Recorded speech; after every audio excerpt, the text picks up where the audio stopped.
Let's read this question. The question says a compound which contains one atom of X and two atoms of Y for each three atoms of Z is made by mixing 5 gram of X, 1.15 into 10 raised to power 23 atoms of Y and 0.03 mole Z atoms. Given that only 4.4 gram of compound results, calculate the atomic mass of Y if the atomic masses of X and Z are 60 and 80 AMU respectively. The key concept for this question is हमारे पास जो number of moles होते हैं it is basically equals to mass by molar mass and हमारे पास number of moles बराबर होता है number of molecules by Avogadro's number.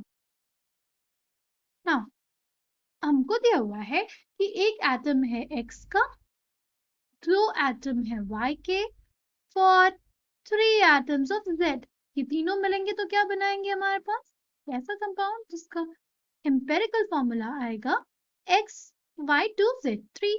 Now हमसे बोला है कि जो x है उसका मास हमारे पास है 5 ग्राम, तो number of moles of x क्या आ जाएगा हमारे पास, number of moles of x will be mass कितना है 5 ग्राम और उसका मोलर मास है हमारे पास 60 ग्राम पर मोल।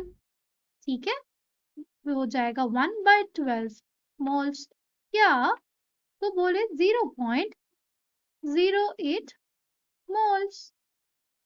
नाउ अगर हम लोग देखें number of moles of y, number of moles of y कैसे निकालेंगे, देखो हमारे पास दिया हुआ है 1.15 into 10 raised to power 23 atoms.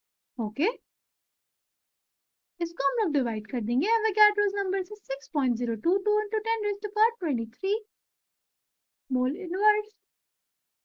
Okay, तो ये हमारे पास आ जाएगा 0.19 मोल्स। ठीक, और अगर हम लोग z के मोल्स देखें तो z का मोल्स हमारे पास दिया हुआ है the number of moles of Z वो हमारे पास दिया हुआ है 0.03।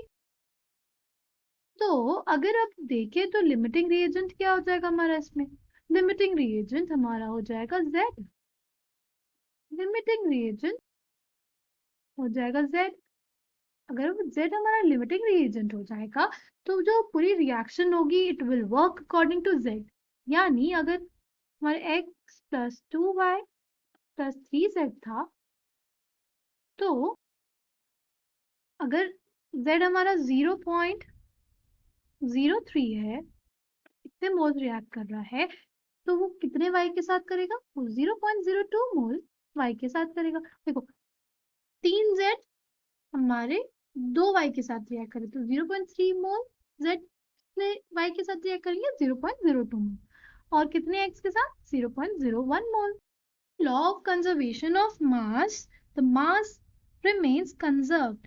ठीक है, तो उसके अकॉर्डिंग जो हमारे पास जितना मास ऑफ हमारा रिएक्टेंट्स रिएक्ट किया होगा उतने ही मास हमारे पास प्रोडक्ट बना होगा। तो हमें मास ऑफ प्रोडक्ट क्या दिया हुआ है, given mass is the mass of product is 4.4 gram. Okay, और अगर हम देखें मास ऑफ रिएक्टेंट्स के लिए क्या करेंगे, देखो हम जानते हैं कि number of moles is equals to mass by molar mass, तो अगर हमें मास निकालना है तो we'll multiply molar mass to the number of moles, right. तो अगर हमें निकालना होगा तो क्या करेंगे, हमारा x कितना रिएक्ट कर रहा है 0.1 मोल, उसको मल्टीप्लाई कर देंगे उसके मोलर मास से तो हमारे पास अमाउंट ऑफ x जो रिएक्ट कर रहा है वो आ जाएगा।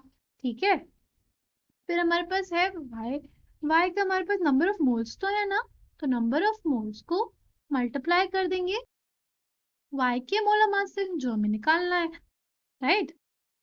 फिर हम लोग जो मोल्स ऑफ z है यानी 0.03 मोल्स उसको मल्टीप्लाई कर देंगे उसके मोलर मास से। ये सब किसके बराबर होना चाहिए, ये सब बराबर होना चाहिए 4.4 ग्राम के। and this is according to law of conservation of mass. Now, अगर हम लोग कैलकुलेशन करते हैं, ये आ जाएगा हमारे पास 0.6 ग्राम, ये आ जाएगा 0.02 मोल इंटू वाई रहेगा, ये आ जाएगा हमारे पास 2.4 ग्राम, और ये तो हमारे पास है ही 2.4 ग्राम।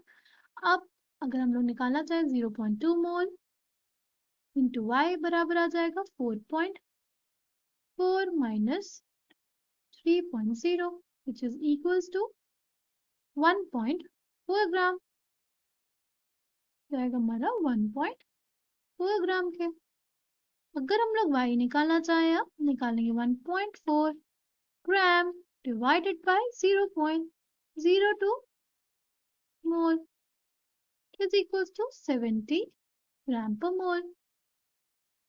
Okay, so the final answer for this question is 70 gram per mole. I hope you understood it well. Thank you and all the best.